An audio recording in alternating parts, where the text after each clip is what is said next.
जिस समय श्री सुखदेव भगवान परीक्षित जी महाराज को कथा श्रवण करा रहे थे, प्रारंभ में ही देवता आ गए। सुधा कुंभम गृहीत्वैव, सुधा कुंभ लेकर के हाथ में अमृत कलश लेकर के देवता प्रकट हो गए। महाराज रुकिए रुकिए, हमारा एक निवेदन है। सुखदेव भगवान ने कहा, क्या निवेदन है कहो। देवताओं ने कहा, प्रभु हम परीक्षित के लिए अमृत लेकर के आए हैं। सुखदेव भगवान ने मन ही मन विचार किया, स्वार्थियों के हृदय में कदापि समाज के कल्याण की भावना नहीं आता है। अगर कोई स्वार्थी व्यक्ति है, उसके हृदय में अगर समाज के कल्याण की भावना प्रकट भी हुई है, तो कहीं ना कहीं अपने स्वार्थ की सिद्धि वो ढूंढ ही लेता है। परोपकार में भी स्वार्थी अपना स्वार्थ सिद्ध करना चाहता है। अब देवता तो बड़े स्वार्थी हैं,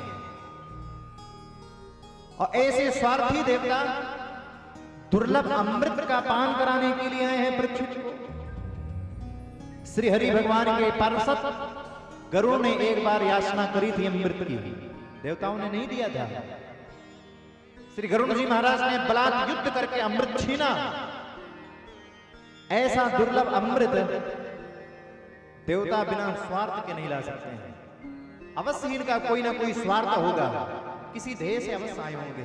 सुखदेव भगवान ने कहा, देवताओं न मैंने तुम्हें बुलाया है, न मेरे यजमान परीक्षित ने याचना की है कि मुझे अमृत पिलाइए, मुझे मृत्यु का भय है। न परीक्षित ने याचना किया, न मैंने आज्ञा दी, तब भी तुम अमृत लेकर के आए हो। कोई तो बात होगी। बोले हाँ महाराज, एक बात है। क्या बात है? बोले आप ये अमृत परीक्षित को दे दो, क्योंकि ये मृत्यु भय से भयभीत हो रहे हैं। अमृत पान करेंगे तो मृत्यु का भय टल जाएगा, और इसके बदले में कथामृत का पान आप हमें करा दो। उद्देश्य रख दिया सामने। सुखदेव भगवान मुस्कुराने लगे, वाह वाह, तो तुम सौदागर बनकर के आए हो सौदा करने के लिए? तो सुनो भैया, हम भी कोई छोटे मोटे व्यापारी नहीं है, हमें भी सौदे का सिद्धांत ज्ञात है। सौदे का सिद्धांत क्या है? जब किसी वस्तु का विनिमय करने के लिए कोई आए, किसी वस्तु को बदलने के लिए, तो ये ध्यान रखना चाहिए, सिद्धांत ये कहता है कि उस वस्तु के अनुरूप ही सामने वाली वस्तु होनी चाहिए। कोई हमसे मणि लेने के लिए आया है, तो मणि के समान ही मूल्यवान वस्तु देना होगा उसको। तुम मेरे कथामृत रूपी मणि को लेने तो आए हो, लेकिन सामने से कांच रूपी देवामृत दे रहे हो। क्व सुधा क्व कथा लोके क्व काचः क्व मणिर्महा ब्रह्मरातो विचार्यैवम् तदा देवान् जिहास्यः। क्व काचः क्व मणिर्महा, क्व सुधा क्व कथा लोके क्व काचः क्व मणिर्महा। देवताओं, तुम्हें सौदे का सिद्धांत नहीं ज्ञात है। मणि का विनिमय करने आए हो तो जाओ, मणि के समान ही कोई वस्तु लेकर के आओ, कथा अमृत के समान ही कोई वस्तु लेकर के आओ। इस प्रकार से परिहास करके सुखदेव भगवान ने देवताओं को भगा दिया वहां से।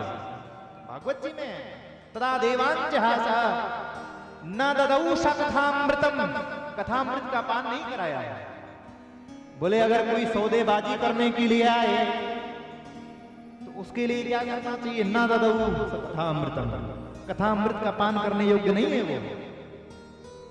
कुछ लोग होते हैं ऐसे विचार धारण करने वाले, महाराज पैसा हम खर्चा करें, आपकी व्यवस्था हम करें, मंच में हम लगवाएं, माइक हम लगवाएं और सुने सब लोग। नहीं नहीं, हमारा पैसा, हमारे कथावाचक, तो कथा भी हम ही अकेले सुनेंगे। हम ये व्यर्थ में नहीं कह रहे हैं, हमारे पास भी ऐसे ऐसे लोग आते हैं, महाराज जी बस घर में बैठना, आप घर के लोगों को सुना देना। भागवत जी किसी के व्यक्तिगत कल्याण के लिए नहीं प्रकट होते हैं। भागवत जी किसी एक व्यक्ति को निमित्त बना करके सारे समाज के कल्याण के लिए प्रकट होते हैं। इसमें किसी एक व्यक्ति का कल्याण निहित नहीं होता है, उस व्यक्ति के द्वारा सबका कल्याण करते हैं भागवत भगवान। ये भागवत भगवान की दयालुता है। भागवत भगवान ये थोड़ी विचार करेंगे कि कोई सौदा करने आया है, कौन नोट चढ़ाने आया है, उसी को कथा का फल देंगे हम। जिसने नोट नहीं चढ़ाया है उसको कोई फल नहीं देंगे। ना ना, ऐसे सौदेबाजी का जो भाव रखते हैं उनको तो भगा दिया जाता है, ऐसे ही जैसे श्री सुखदेव भगवान ने देवताओं को भगा दिया है।